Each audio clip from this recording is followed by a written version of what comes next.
Every morning at 5, Walter Briggs pushed his cart down the corridors of St. Andrew's Hospital, mopping floors that had already been mopped, nodding politely to nurses who never learned his last name. He was 61, quiet, gray-bearded, and utterly invisible in the way people become when their job asks nothing of them but their hands. The doctors walked past him without a glance. The interns joked he'd been there so long he was practically furniture.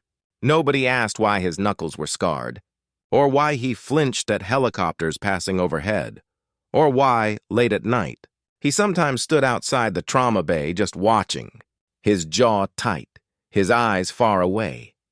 Nobody asked, because nobody thought a janitor had anything worth telling. Walter kept it that way on purpose.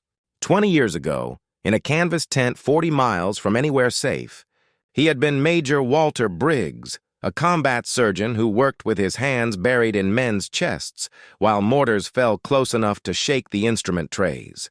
He had saved hundreds of lives in the mud and the dark. And he had lost some too. Lost them under his own hands, felt them go still while he begged them not to.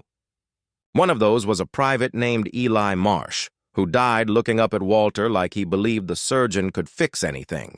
Walter carried that face home with him, along with a tremor in his left hand that no amount of practice could fully steady, and a guilt that convinced him he had no right to hold a scalpel again. So he'd put it all away.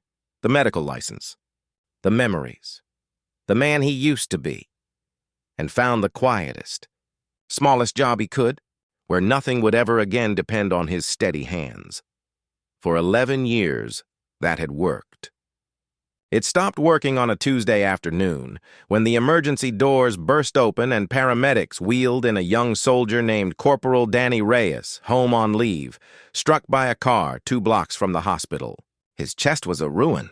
The trauma team worked fast, but something was wrong beneath the surface that the monitors could sense before the doctors could name it. A bleed hiding where bleeds hide. Deep and stubborn and closing off his heart's ability to keep beating. The attending physician, young and brilliant but new to wounds like this, called for more hands, more time, more of everything they didn't have. The heart monitor's rhythm stumbled, then flattened into a single unbroken tone that seemed to swallow the whole room. Walter was in the hallway with his mop when he heard it. He told himself to keep walking. He always told himself to keep walking. But something about the particular chaos of that room, the specific, desperate cadence of doctors losing a soldier, reached backward through 20 years and found him standing still. He walked in. Nobody stopped him, because nobody recognized what they were looking at until he spoke. And when he spoke, his voice had changed entirely, calm, precise, carrying an authority that silenced the room before they understood why they were listening. "Pericardial tamponade," he said. "You're running out of time." "Let me in."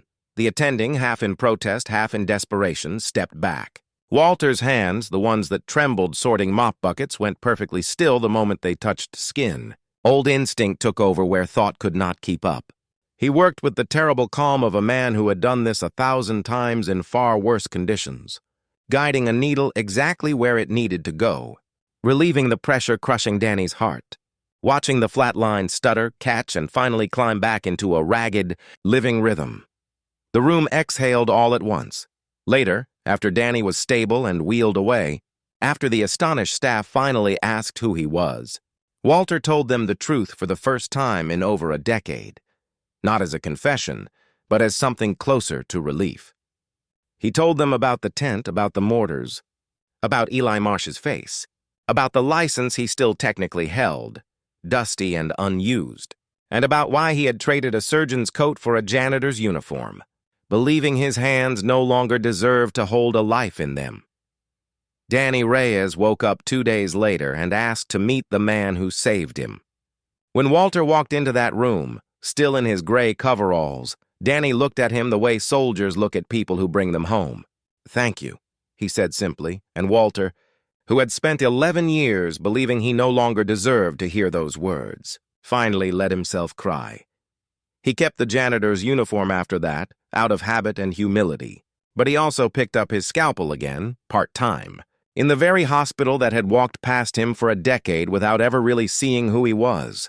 The nurses who once forgot his name now greeted him warmly in the hallways, and the young doctors who had joked about him being furniture began quietly asking him questions, hoping to learn something they couldn't find in any textbook. Some people are never truly invisible.